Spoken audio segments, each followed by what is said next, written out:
নমস্কার, খুল্লম খুল্লাতে আপনাদের সবাইকে স্বাগত জানাচ্ছি দর্শকরা। আজকে প্রথমেই সবাইকে জানাই নববর্ষের প্রীতি ও শুভেচ্ছা। আপনাদের সবার নতুন বছরটা ভালো যাক, এটাই কামনা করছি। জানুয়ারি মাসের বা ফেব্রুয়ারি মাসের প্রথম সপ্তাহের মধ্যেই পঞ্চায়েত নির্বাচন হওয়ার একটা সম্ভাবনা রয়েছে এবং এরপরেই পুরসভার নির্বাচন হয়ে যেতে পারে। তো পুরসভা নয়, পুর নিগমের নির্বাচন হয়ে যেতে পারে শিলচরের। এই অবস্থায় দাঁড়িয়ে শিলচরে এখন যা পরিস্থিতি, আমি একটু কথাবার্তা বলেছি বিভিন্ন জায়গায়, এবং শিলচর পুর কর্পোরেশন যে এলাকাগুলোতে আছে, এলাকাগুলোতে মানুষের যে উৎসাহ থাকার কথা ছিল পুর নির্বাচন নিয়ে, সেটা কিন্তু দেখা যাচ্ছে না। এতদিন পুর নির্বাচন হচ্ছে, তারপরেও কিন্তু উৎসাহটা সেই তেমনভাবে আসছে না, এবং মানুষ ঠিক বলতে চাইছেন না তারা কি করবেন। যেমন 2014 সালে আমরা বুঝে নিয়েছিলাম যে প্রবল সংখ্যাগরিষ্ঠতা নিয়ে বিজেপি ক্ষমতায় আসছে, এটা আমরা বুঝেছিলাম। কিন্তু এবার এই কথাটা শিলচর পুর নিগমে এখনই বলার মতো সময় এখনো আসেনি। কারণ 2022 সালের সেই বন্যার স্মৃতি মানুষ এখনো ভুলতে পারেননি। যারা অনেক কিছু হারিয়েছিলেন তারা এখনো সেই বেদনা নিয়ে বসে আছেন, এবং সেই সময় শহরের যে অবস্থা হয়েছিল এবং তার পরবর্তীতে শহরের পুরসভা পুরো প্রশাসন শাসিত পুরসভা যেসব জনবিরোধী সিদ্ধান্তগুলি নিয়েছে, এই সমস্ত কিছু মিলিয়ে শিলচর শহরের মানুষের একটা ক্ষোভ রয়েছে।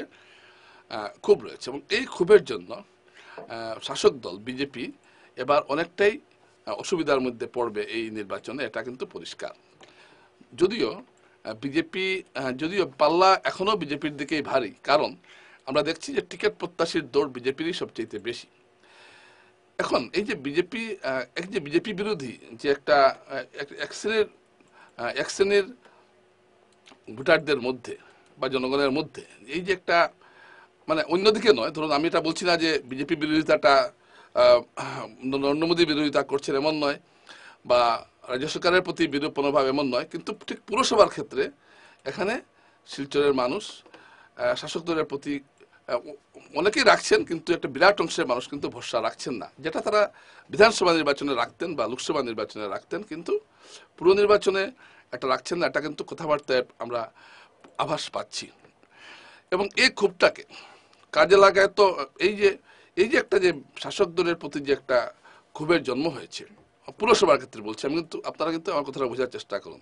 এই ক্ষোভটা কিন্তু বিধানসভা কেন্দ্রিক নয় বা লোকসভা কেন্দ্রিক নয়, এটা সম্পূর্ণভাবে স্থানীয় ভিত্তিক। স্থানীয় সমস্যার সমাধানে যেহেতু পুরসভা ব্যর্থ হয়েছে, তাই তাদের যেটা ক্ষোভ সেটা হলো সেটা শাসক দলের প্রতি রয়েছে। এটাকে কাজে কিন্তু মুশকিল হলো, আমার এখন দেখতে হবে যে এই ক্ষোভটাকে কংগ্রেস কতটুকু কাজে লাগাতে পারবে। আমি এটা বলছি না যে যারাই বিজেপি বিরোধী হয়েছেন তারা হুটহাট গিয়ে কংগ্রেসকে সবাই ভোট দিয়ে দেবেন। এটা কিন্তু এরকম যে হয়ে যাবে এই মুহূর্তে এটা আমি বলতে পারছি না, কারণ এখন এই ক্ষোভটাকে কংগ্রেস কতটুকু কাজে লাগাতে পারবে সেটার উপর নির্ভর করবে আগামী পুর নির্বাচনের ফলাফল। আমি সার্বিকভাবে কথাটা বলছি। এখন আপনারা কথা বলে দেখবেন যে মানুষ কিন্তু এখন চুপচাপ রয়েছে, কেউ কোনো কথা বলছেন না, এবং পুর নির্বাচনের এবং বিভিন্ন যে বিজ্ঞপ্তি জারি করা হয়েছে পুরসভার পক্ষ থেকে মানুষের উপর যেভাবে কর চাপানো হয়েছিল, আন্দোলন করে কর আটকাতে হয়েছে, এই সমস্ত ঘটনার একটা প্রতিফলন কিন্তু ঘটতে পারে।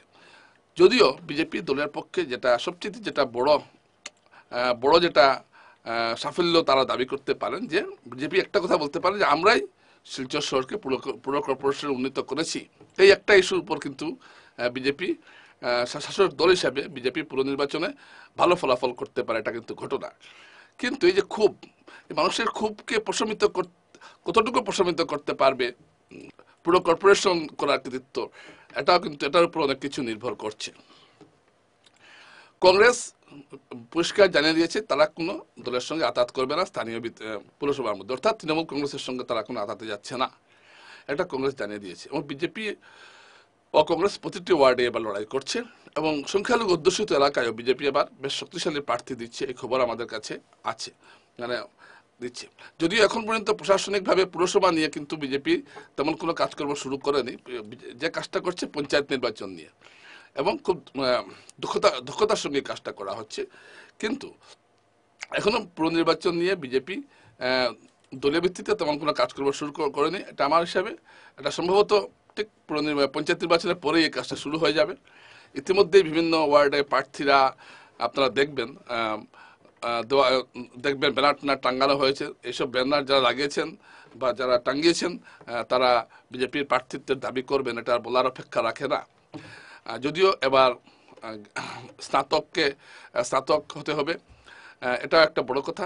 আর এসসি যে আসনগুলোতে আছে সেগুলোতে হায়ার সেকেন্ডারি হলে হবে।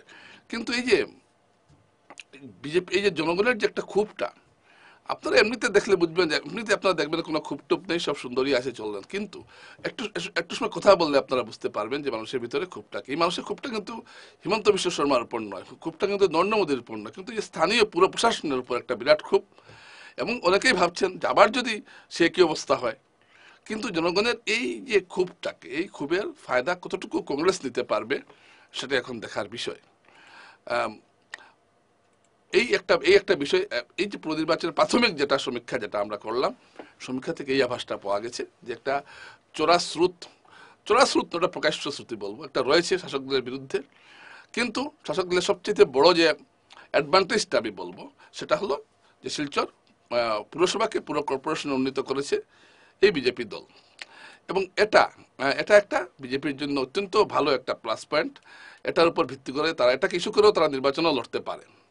কিন্তু জমাজল, বন্যার সময় মানুষের পাশে না যাওয়া, কর বৃদ্ধি করা, এসব সমস্যাগুলো কিন্তু এইসব সমস্যার বিরুদ্ধে কিন্তু শহরের মানুষ লড়াই করেছিলেন এবং আগামীতেও যে করবেন এমন নয়। সুতরাং এর একটা প্রভাব নির্বাচনে পড়লেও পড়তে পারে। তো আজকে আমি 1 জানুয়ারি এই একটা আমার যে প্রাথমিক যে সমীক্ষাটা আমি আপনাদের সামনে রাখলাম, এটা অনেক পরিবর্তন হবে জানার কথা। কারণ শহরে বিভিন্ন ড্রেনের কাজ চলছে, এটাও বিজেপির পক্ষে যাবে। রাঙ্গিরখালের কাজ চলছে, এটাও বিজেপির পক্ষে যাবে। এরকম কিছু কাজ চলছে, কিন্তু মানুষ কতটুকু তার সেই তার দুঃখের দিনগুলোর কথা ভুলেছেন, এটাও কিন্তু একটা বড় কথা, এটা একটা বড় প্রশ্ন। তাই এবারে পুনর্নির্বাচন দু একটা ইস্যুর উপর দাঁড়িয়ে আছে।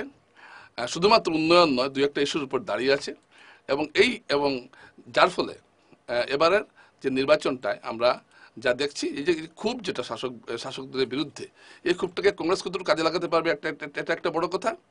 2 নম্বরে সমস্ত কিছুকে ছাপিয়ে বিজেপি কর্পোরেশনের ইস্যুটাকেও সামনে আনতে পারে।